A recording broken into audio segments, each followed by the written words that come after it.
Why can't I make a public profile on Snapchat?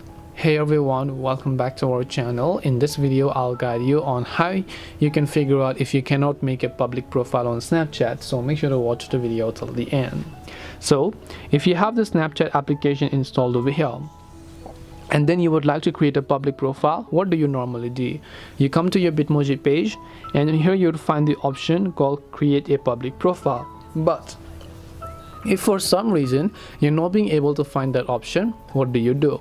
So if you want to enable this option, there are a few caveats, and you will have to tap the gear icon from the top right, then just scroll down. Here under privacy controls, you have to select the maximum publicity option possible.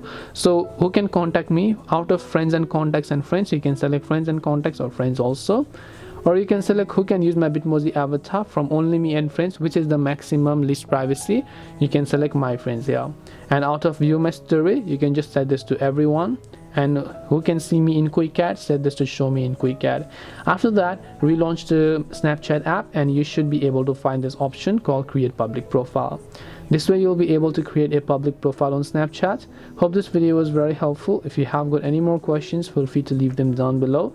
Thank you very much for watching till the end of this tutorial, and see you soon in the next video.